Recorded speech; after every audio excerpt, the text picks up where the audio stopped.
辣椒炒肉到底先炒辣椒还是先炒肉？好多朋友都搞不清楚。今天给大家分享一下详细做法和技巧，让您在家也能做出饭店里的味道。五花肉去皮切片，厚度是1元硬币的厚度，切太薄炒出来发干发柴。准备几个螺丝椒，洗干净，切成滚刀块。不太能吃辣的可以用尖椒或者青椒，切好放碗里备用。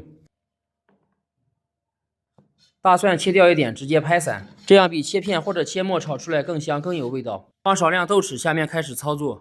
热锅凉油，下入五花肉片炒散，火一定要小一点。如果您在家里炒的肉总是咬不动，很多情况是因为火太大了。肉片出油和发白，下入拍蒜和豆豉，继续炒香。炒至蒜有一点发黄，从锅边加入料酒，去腥的同时还能增加一股特殊的香味。接着加入生抽、老抽，提鲜增加颜色。从肉片开始下锅炒，全程都用小火。肉片炒上色以后先盛出。